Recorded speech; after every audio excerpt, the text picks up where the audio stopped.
Welcome to city news Mancherial. నేను మీ గడ్డమనిల్. ముందుగా headlines. Mancherial పట్టణ విశ్వనాథ ఆలయంలో శాకాంబరి రూపంలో దర్శనమిచ్చిన వాసవి కన్యకా పరమేశ్వరి మాత.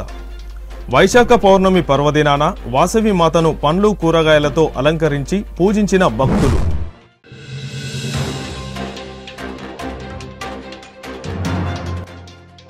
జన్నారం మండల కేంద్రంలో శ్రమదానం చేసిన ఖానాపూర్ ఎమ్మెల్యే వెడ్మా బొజ్జు పటేల్.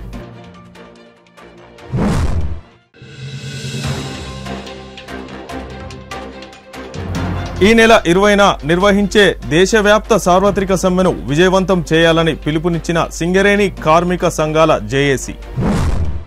మంచిర్యాల జిల్లా కేంద్రంలో విశ్వనాథ ఆలయంలో సోమవారం సాయంత్రం వైశాఖ పౌర్ణమి రోజున వాసవి కన్యకా పరమేశ్వరి మాత శాకాంబరి రూపంలో భక్తులకు దర్శనమిచ్చారు. ఈ సందర్భంగా వాసవి మాత ఆలయ అర్చకులు బాలకృష్ణ శర్మ మాట్లాడుతూ వైశాఖ శుద్ధ పౌర్ణమి రోజున వాసవి మాతను విశ్వనాథ ఆలయంలో భక్తులందరూ వివిధ రకాల కూరగాయలు పండ్లతో అలంకరించడంతో శాకాంబరి రూపంలో భక్తులకు దర్శనం ఇవ్వడం జరిగిందని తెలిపారు.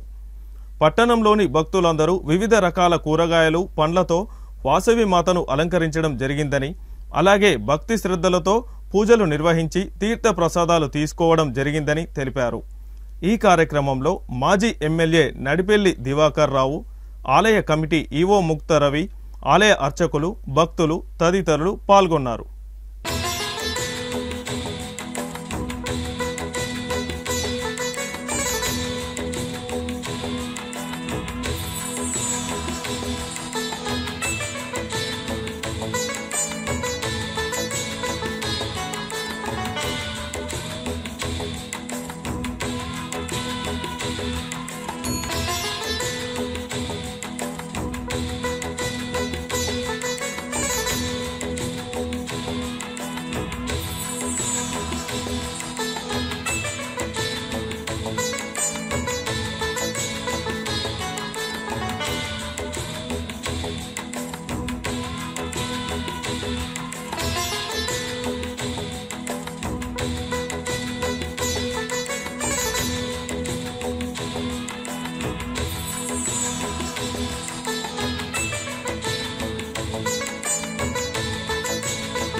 మంచిర్యాల జిల్లా మందమరి పట్టణ భారతీయ జనతా పార్టీ అధ్యక్షుడిగా సప్పిడి నరేష్ ను నియమించడం జరిగింది.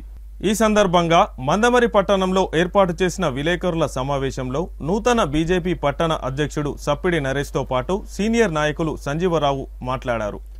సప్పిడి నరేష్ మాట్లాడుతూ బీజేపీ మందమరి పట్టణ అధ్యక్షునిగా నియమించిన భారతీయ జనతా పార్టీ జిల్లా అధ్యక్షుడు నగునూరి వెంకటేశ్వర్ గౌడ్, మాజీ అధ్యక్షులు రఘునాథ్ వెర్రబెల్లికి హృదయపూర్వక ధన్యవాదాలు తెలుపుతున్నానని అన్నారు. నాయకులు, ఎమ్మెల్యేలు పార్టీలు మారినప్పటికీ మందమరి పట్టణం అభివృద్ధికి నోచుకోలేదని, మందమరి పట్టణ అభివృద్ధికి భారతీయ జనతా పార్టీ మాత్రమే కృత నిశ్చయంతో ఉందని, ఎమ్మెల్యేలుగా ఎవరు గెలిచినప్పటికీ మందమరి పట్టణాన్ని ఇసుమంత కూడా అభివృద్ధి చేయలేదని, అంతేకాకుండా లెదర్ పార్క్ భూములనే కాకుండా అనేక సింగరేణి ప్రభుత్వ స్థలాలను కబ్జా చేశారని అన్నారు. మందమరి పట్టణ బీజేపీ అధ్యక్షుడిగా పట్టణ ప్రజల అవసరాలను గుర్తించి ప్రజల వెంటనే ఉంటానని అన్నారు. బీజేపీ సీనియర్ నాయకుడు సంజీవరావు మాట్లాడుతూ భారతదేశంలో భారతీయ జనతా పార్టీ ఆధ్వర్యంలో ప్రధానమంత్రి నరేంద్ర మోడీ నాయకత్వంలో ప్రపంచంలో దేశంలో 5వ ఆర్థిక శక్తిగా రూపొందిందని అన్నారు. దేశ ప్రజలకు రక్షణ భారతీయ జనతా పార్టీ నాయకత్వంలోనే లభిస్తుందని ప్రజలందరూ గ్రహించారని, ప్రజల రక్షణ, దేశ అభివృద్ధి భారతీయ జనతా పార్టీతోనే సాధ్యమవుతుందని తెలిపారు. ఈ కార్యక్రమంలో భారతీయ జనతా పార్టీ నాయకులు మల్యాల రాయమల్లు, దీక్షితులు, రొడ్డమోహన్, రవిసాగర్, తిరుపతి, రంగు శ్రీనివాస్, కార్యకర్తలు తదితరులు పాల్గొన్నారు. నాపై నమ్మకంతో జిల్లా అధ్యక్షులు నగునూరి వెంకటేష్ గౌడ్ గారు, మన ప్రియతమ నాయకుడు రఘునాథ్ వెర్రబెల్లి గారు, దుర్గం అశోక్ గారు, డివి దీక్షితులు గారు, సంజయరావు గారు నాపై నమ్మకంతో మరొకసారి భారతీయ జనతా పార్టీ పట్టణ అధ్యక్షునిగా ఎంపిక చేసినందుకు నా హృదయపూర్వక ధన్యవాదాలు. ఈ మందమరి టౌన్ 24 వార్డులు, 42 పోలింగ్ బూతుల్లో ఉన్న సమస్యలు ఎక్కడ వేసిన గొంగడి అక్కడనే ఉన్నది. కేవలం పార్టీలు మారాయి, పాలన మారింది తప్ప నాయకులు ఎట్లున్న నాయకులు అట్లనే అదే నాయకత్వాన్ని ఈరోజు ఇక్కడ మెయింటైన్ చేస్తాను. ముఖ్యంగా చెన్నూరు నియోజకవర్గం, మందమరి పట్టణం చెన్నూరు నియోజకవర్గానికే ఒక గుండెకాయ లాంటిది. అలాంటిది ఇక్కడి మందమరిని అసలు ఏ విధమైన డెవలపింగ్ కు నోచుకోలేని పరిస్థితిలో ఈరోజు మందమరి పట్టణం ఉన్నది. ముఖ్యంగా మా నాయకులు పెద్దలు వాళ్ళే చెప్పారు. కానీ నియోజకవర్గానికి సంబంధించి మన మందమరికి సంబంధించిన చిన్న విషయం చెప్తున్నా. ఇప్పుడు ముఖ్యంగా మన చెన్నూరు నియోజకవర్గ ఎమ్మెల్యే వివేక్ వెంకటస్వామి గారు అదే భారతీయ జనతా పార్టీ మాతో ఉన్నప్పుడు ఇదే మందమరిలో ఇండ్లు కూలిపోయిన వారికి మొత్తానికి చెట్ల కింద ఉన్న వారు కూడా వారి దగ్గర తీసుకోవడం జరిగింది. ఈరోజు వారికి తెలియదా, మళ్ళీ అధికారంలో ఉన్న వారికే ఈరోజు డబుల్ బెడ్రూమ్లు ఇస్తూ లేని వారి పరిస్థితి. మరి పార్టీ అధికార పార్టీ ఎవరున్నా గానీ వారికి సంబంధించిన వారికే కేవలం కాంగ్రెస్ నాయకులకే, కాంగ్రెస్ కార్యకర్తలకే ఇస్తాను. మరి వివేకన్న మీకు తెలుసు కదా, 4.5 సంవత్సరాలు భారతీయ జనతా పార్టీలో ఉన్నావు. ప్రతిపక్ష హోదా మెయింటైన్ చేస్తూ ఇక్కడి సమస్యలు మొత్తం పూర్తిగా తెలిసిన వ్యక్తివి మీరు. మరి ఈరోజు అధికారం వచ్చిన వాళ్ళే మళ్ళీ మీరు అదే ఒంటెత్తి పోకడ పోతే ఇక్కడి ప్రజలు నిన్ను ఖచ్చితంగా క్షమించరు. మందమరి ఓటుకు తప్ప, కేవలం ఓటుకు తప్ప మందమరి ఓటర్లు దేనికి పనిచేయరా? మరి ఎందుకు మందమరి మీద మీకు ఇంత కక్ష? కేవలం మీటింగ్లకు తప్ప ఇక్కడి ప్రజలు దేనికి పనిచేయరా? భారతీయ జనతా పార్టీ ఖచ్చితంగా నాడు నుండి నేడు దాకా ఇక ముందు కూడా ఖచ్చితంగా ప్రజల పట్లనే ఉంటది. భారతీయ జనతా ఎదుగుదల కోసం, డెవలపింగ్ కోసం ఖచ్చితంగా ఎవరినైనా ఎదిరియడానికి భారతీయ జనతా పార్టీ ఎన్నడూ ముందే ఉంటది. మరి ఎందుకు మందమరిని ఇంత చిన్న చూపు చూస్తాను? షోప్ టాప్లకైనా ఈ మందమరిని వాడుకోవడం. 24 వార్డులలో ఎక్కడ మీరు వేసింది ఏంటి? స్థానిక టీఆర్ఎస్ చేసిందని ఇప్పుడు చేసే మీరు వచ్చి 18 నెలలు అవుతుంది. కేవలం ఓపెనింగ్ చేసుకుంటూ వెళ్ళిపోతాను. ఆ ఓపెనింగ్లకైనా మందమరి పట్టణం మందమరి పట్టణ నూతన అధ్యక్షుడిగా జిల్లా పార్టీ నియమించబడినటువంటి రాష్ట్ర పార్టీ ఆదేశానుసారం నియమించబడినటువంటి సప్పిడి నరేష్ గారికి జిల్లా పార్టీ తరఫున పట్టణ పార్టీ తరఫున వారికి ముందుగా శుభాకాంక్షలు. అదేవిధంగా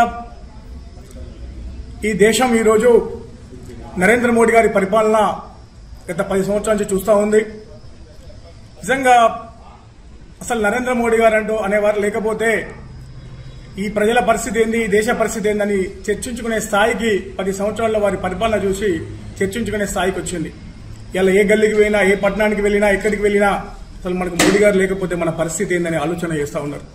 నిజంగా ఊహించినటువంటి కార్యక్రమాలు, అది ఆర్టికల్ 370 రద్దు అయితేనేమి, అయోధ్యలో రామ మందిర నిర్మాణం అయితేనేమి, ఇప్పుడు తీసుకున్నటువంటి వక్ఫ్ బోర్డు సవరణ కావచ్చు, 1 నేషన్ 1 ఎలక్షన్ కావచ్చు, యూనిఫామ్ సివిల్ కోడ్ కావచ్చు, ఈ విధంగా భారతదేశంలోని మెజారిటీ ప్రజల అభిప్రాయ ప్రకారం వారి యొక్క పరిపాలన సాగుతూ ఉంది. ప్రపంచంలోనే 5వ అతిపెద్ద ఆర్థిక వ్యవస్థగా ఉద్భవించిందంటే వారి యొక్క రాజనీతిజ్ఞకు, దార్శనికు. ఇలా ప్రపంచమంతా కూడా భారతదేశం వైపు చూస్తూ ఉంది. ప్రపంచంలోని దేశాలన్నీ కూడా భారతదేశం వైపు ఒకసారి భారతదేశం ఈ స్థాయిలో ఎలా ఉంది అని చెప్పేసి చర్చించుకునే స్థాయికి ఎదిగింది. గతంలో అనేక ఉగ్రదాడులు జరిగినాయి. అయ్యో ఉగ్రదాడి చేయడం వల్ల 100 మంది ప్రాణాలు పోయినాయి, 1000 మంది ప్రాణాలు పోయినాయని చర్చించుకున్నాం, పాపం అనుకున్నాం, నివాళులు అర్పించినాం. కానీ నరేంద్ర మోడీ గారి నాయకత్వంలో, భారతదేశంలో ఉన్నటువంటి నరేంద్ర మోడీ నాయకత్వంలో ఉన్నటువంటి భారతదేశంలో ఈ రోజు జమ్మూ కాశ్మీర్లో ఉగ్రదాడి జరిగితే ఆ ఉగ్రదాడి మతం పేరు మీద నువ్వు హిందువా ముస్లిమా అని చెప్పేసి వారు చంపేస్తే ఇవాళ మన దేశం ఏం చేసిందని చెప్పేసి ప్రజలందరూ చూశారు. ఆపరేషన్ సింధూర్ పేరు మీద 100 మంది టెర్రరిస్టులను మన దేశంలోనే ఉండి పాకిస్తాన్లో ఉన్నటువంటి 100 మంది టెర్రరిస్టులను ఇలా హతం చేసినటువంటి సంఘటన మనం మొన్నటి నుంచి చూస్తూ ఉన్నాం. ఈ విధంగా ఏదైతే తల్లులకి తన యొక్క సింధూరాన్ని కోల్పోయినటువంటి తల్లులకి ఈ రోజు ఎంతో కొంత సాంత్వన కల్పించినటువంటి గొప్ప వ్యక్తి మన ప్రధాని నరేంద్ర మోడీ గారు. నిజంగా ఈ రోజు ఇంకా ఇది యుద్ధం ముగిసిపోలేదని ఈ సందర్భంగా నేను చెప్తా ఉన్నాను. పాకిస్తాన్కి ఒక రకమైన హెచ్చరిక పంపేయడం జరిగింది నిన్న. మరొకసారి టెర్రరిస్ట్ అటాక్ జరిగితే, ఉగ్రదాడి జరిగితే అది యుద్ధంగా భావిస్తాం. అంటే మరొకసారి ఈ ఉగ్రదాడి జరిగితే అది పాకిస్తాన్ చేయించినట్టే, పాకిస్తాన్ మీద మేము వెంటనే యుద్ధం ప్రారంభిస్తామని చెప్పేసి చెప్పడం జరిగింది. ఒకవేళ పాకిస్తాన్తో చర్చలు అనేవి ఉంటే అది పీఓకేని, పాకిస్తాన్ ఆక్రమిత కాశ్మీర్ను వదులుకుంటేనే చర్చలు, ఈ ఉగ్రవాదుల్ని ఆ దేశం నుంచి వెలివేస్తేనే చర్చలు ఇవ్వడం జరిగింది. ఇవాళ ప్రపంచం మొత్తం కూడా ఆలోచన చేస్తా ఉంది. నిజంగా ప్రపంచానికి చాటి చెప్పిన మన యొక్క బలాన్ని మనలో కొద్దిమంది మాట్లాడుతూ ఉన్నారు. నరేంద్ర మోడీ గారు వెనక్కి వచ్చారా, ఏమైంది, ఏం జరిగింది అనేది. వెనక్కి రావడం కాదు, ప్రపంచ దేశాలన్నింటికీ మన యొక్క సైనిక బలాన్ని, మనకున్నటువంటి శక్తిని మనం చాటి చెప్పినాం. ఇది మామూలు శక్తి కాదు. మనం వాళ్ళు పంపిన అనేక డ్రోన్లను, మిసైల్స్ ని మనం చాలా పటిష్టంగా ఎదుర్కొని ఎటువంటి నష్టం జరగకుండా వాటిని మనం కూల్చిపడేయడం జరిగింది. మన దేశంలో ఉండి వాళ్ళ స్థావరాలపై మన మిసైల్స్ పంపించి వాళ్ళని నాశనం చేయడం జరిగింది. అంటే ఇవాళ ఒక రకంగా అమెరికాలో ఉన్నటువంటి జీపీఎస్ సిస్టమ్ కావచ్చు, రష్యాలో ఉన్నటువంటి గ్రోవిస్ సిస్టమ్ కన్నా ఒక మంచి సిస్టమ్ ఇవాళ భారతదేశం దగ్గర ఉన్నది కాబట్టే అంత చాలా ఒక నిర్ణయాత్మకంగా ఖచ్చితత్వంగా అక్కడ డ్రోన్లను వదిలేసి మన ఉగ్రవాదులను చంపడం జరిగింది. అక్కడ ఉన్నటువంటి ప్రజలకి హాని కలగకుండా. నిజంగా మనం దాడి చేయాలనుకుంటే పాకిస్తాన్ నాశనం అయిపోతుంది. ఇలా మన బలాన్ని మనం చూపించడం జరిగింది. కానీ మనకున్నటువంటి మానవత దృక్పథంతో పాకిస్తాన్ ప్రజలకు ఎటువంటి హాని కలగకుండా అక్కడ ఉన్నటువంటి ఉగ్రవాదులు మాత్రమే మనం వేరువేశాం. కానీ రాబో రోజులలో పాకిస్తాన్ ఇదే పిచ్చి పని చేస్తే తప్పకుండా ఉగ్రదాడి జరిగి ఈ ప్రపంచ పటంలో పాకిస్తాన్ లేపేయడానికి భారతదేశం యొక్క శక్తి ఉందని చెప్పేసి మనం మాత్రం ఇవాళ నిరూపించడం జరిగింది. అదేవిధంగా ఇవాళ భారతదేశం వైపు అనేక దేశాలు చూస్తున్నటువంటి క్రమంలో మిగతా అన్ని దేశాలు కూడా ఇంత యుద్ధంలో కూడా 55 దేశాల ఇస్లామిక్ ఒక యూనిటీ కూడా ఎక్కువగా మెజారిటీ దేశాలు కూడా ఇలా భారతదేశానికి సంఘీభావంగా ఉన్నాయంటే ఇలా భారతదేశం ఎటువంటి దౌత్యనీతిని ప్రవర్తిస్తుంది, మోడీ గారి యొక్క దౌత్యనీతి ఎంత గొప్పదో ఇవాళ మనం చూస్తా ఉన్నాం. ఆ దేశంలో పార్టీ పరిస్థితి, మన ప్రభుత్వ పరిస్థితి ఎలా ఉంటే నిజంగా మా మిత్రుడు చెప్పినట్టు ఇక్కడ వివేక్ గారు ఎటువంటి పాలన చేస్తున్నారో ఒకసారి ఆలోచించాలి. నేను అనేక అంశాలకు పోకుండా ఒకటే అడుగుతా ఉన్నా. వారం రోజుల క్రితం ఒక అకాల వర్షాలు పడడం వల్ల మన నియోజకవర్గంలో ఉన్నటువంటి రైతులందరి యొక్క వడ్లు వరిధాన్య కొనుగోలు కేంద్రాల్లో ఉండి మొత్తం తడిసిపోయినటువంటి సందర్భం. కనీసం వాళ్ళ దగ్గరికి వచ్చి ఒక అధికారి రాలేదు, ఒక నాయకుడు రాలేదు, కనీసం ఓదార్పు చేసినటువంటి పరిస్థితి లేదు. వాళ్ళ దగ్గరికి వచ్చి మేమున్నామని ఒక భరోసా ఇవ్వలేకపోయారు. నువ్వేం పరిపాలన చేస్తున్నావు, నువ్వేం ఆలోచన చేస్తున్నావు, నీకు రైతు కన్నా గొప్ప పని ఇంకేముంటుంది? ఇలా రైతు అన్నమో రామచంద్ర అని చెప్పేసి ఏడుస్తా ఉన్నాడు ఆ రైతు కొనుగోలు కేంద్రాలలో. తెల్లారి అనేక మీడియాలు వచ్చినాయి, చూపించారు, నీకు కూడా చూసుంటావు.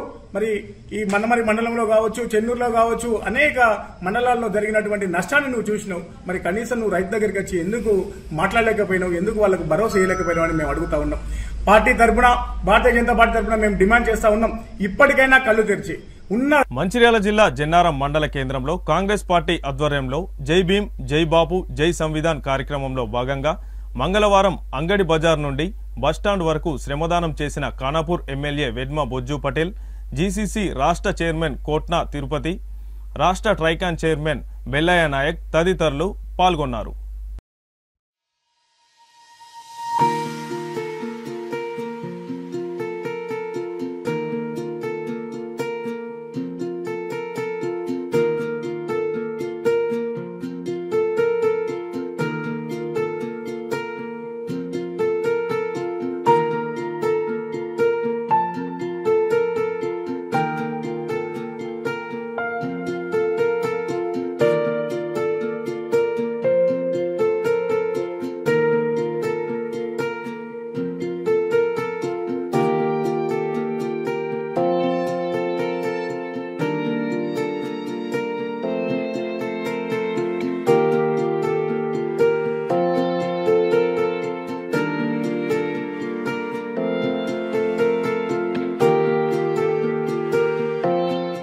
ఈ నెల 20న దేశవ్యాప్తంగా నిర్వహిస్తున్న సార్వత్రిక సమ్మెను విజయవంతం చేయాలని ఐక్య కార్మిక సంఘాలు సింగరేణి జేఏసీ పిలుపునిచ్చింది. ఈ సందర్భంగా ఏఐటీయూసీ నాయకులు కొరిమి రాజ్ కుమార్, ఐఎన్టీయూసీ నాయకులు దేవ భూమయ్య, సిఐటియు తుమ్మల రాజారెడ్డి మాట్లాడుతూ మందమరి సింగరేణి ఏఐటీయూసీ కార్యాలయంలో ఏర్పాటు చేసిన విలేకరుల సమావేశంలో మాట్లాడుతూ కేంద్రంలో నరేంద్ర మోడీ ప్రభుత్వం కార్మికులపై దాడి చేయడంతో పాటు యాజమాన్యానికి పూర్తి స్వేచ్ఛనిచ్చి కార్మికుల హక్కులను హరిస్తుందని, అంతేకాకుండా 44 కార్మికుల చట్టాలను 4 కోర్సుగా కుదించి కార్మికులకు తీరని అన్యాయం చేసిందని, ఈ విధంగా కేంద్రం అనుసరిస్తున్న కార్మిక కర్షక ప్రజా వ్యతిరేక విధానాలను వ్యతిరేకిస్తూ ఈ నెల 20న దేశవ్యాప్తంగా సమ్మెకు పిలుపునివ్వడం జరిగిందని తెలిపారు.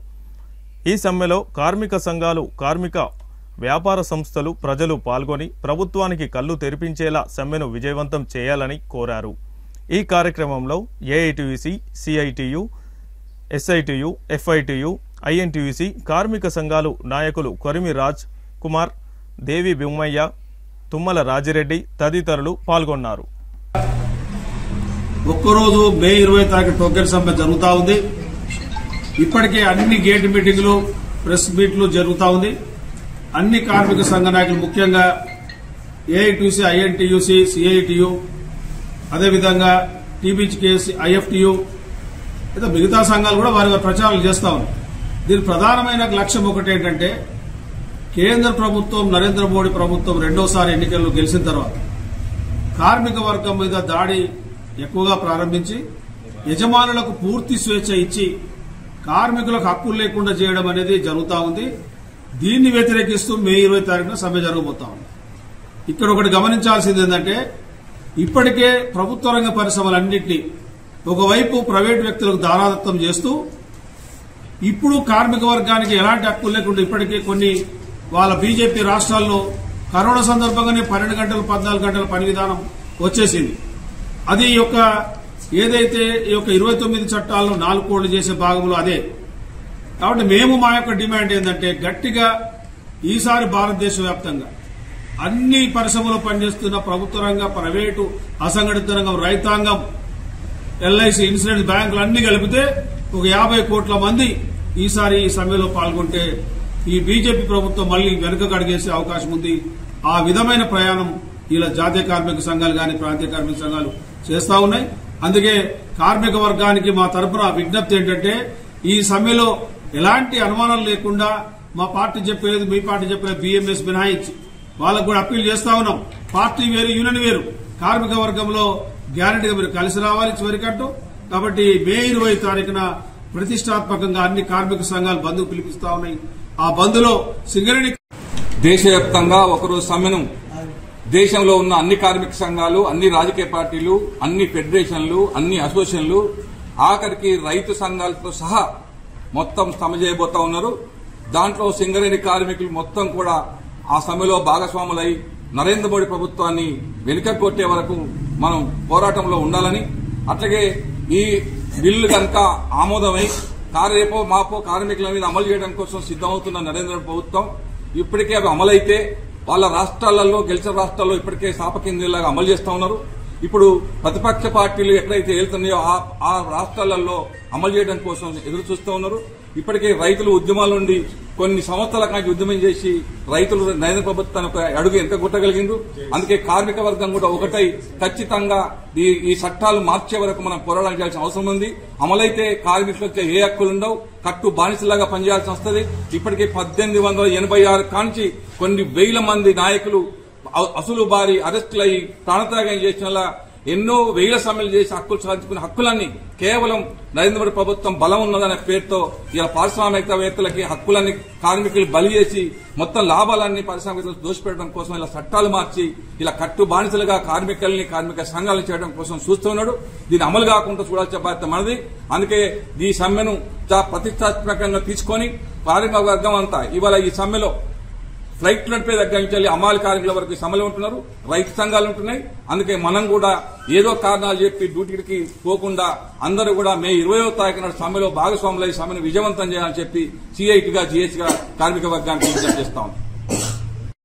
రేపు మే 20వ తారీఖు జరిగే జాతీయ సమ్మెకు ఐఎన్టీసీ పూర్తిగా మద్దతిస్తూ 44 చట్టాలను 4 కోడ్లుగా విభజించడం, దాన్ని మేము పూర్తిగా బీజేపీ ప్రభుత్వాన్ని వ్యతిరేకిస్తూ సింగరేణి వ్యాప్తంగా ఐఎన్టీసీ ఎప్పుడూ కార్మిక పక్షాన గాని ఉండి యజమాన్యం వైపు ప్రభుత్వాల వైపు కొట్లాడుతూ కార్మిక చట్టాల వైపు గాని కార్మిక ఏ విధమైన ఉదింపులో గాని ఐఎన్టీసీ పూర్తిగా మద్దతిస్తూ రేపు జాతీయ సంఘాలన్నీ కలిసి టోకన్ సమ్మెకు ఏ విధంగా ఐఎన్టీసీ మద్దతుతో దాన్ని అందరూ కలిసి కట్టుగా ఈ కార్మిక పక్షాన ఉండి రేపు రాబోయే సమ్మెకు ఐఎన్టీసీ పూర్తిగా మద్దతిస్తూ మేము కార్మికులతో సమానంగా కూడా రేపు 20వ తారీఖు జరగబోయే సమ్మెకు కార్మికులంతా మద్దతు ఇవ్వాల్సిందిగా ఐఎన్టీసీ తరఫున కోరుతున్నాను. వార్తలు ముగించే ముందు హెడ్లైన్స్ మరొకసారి.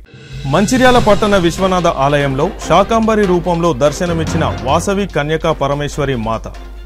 వైశాఖ పౌర్ణమి పర్వదినాన వాసవి మాతను పండ్లు కూరగాయలతో అలంకరించి పూజించిన భక్తులు.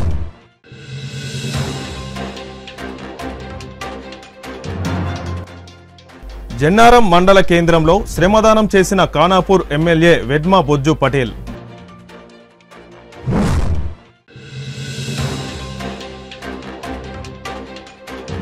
ఈ నెల 20న నిర్వహించే దేశవ్యాప్త సార్వత్రిక సమ్మెను విజయవంతం చేయాలని పిలుపునిచ్చిన సింగరేణి కార్మిక సంఘాల జేఏసీ. సిటీ న్యూస్ ఇంతటితో సమాప్తం.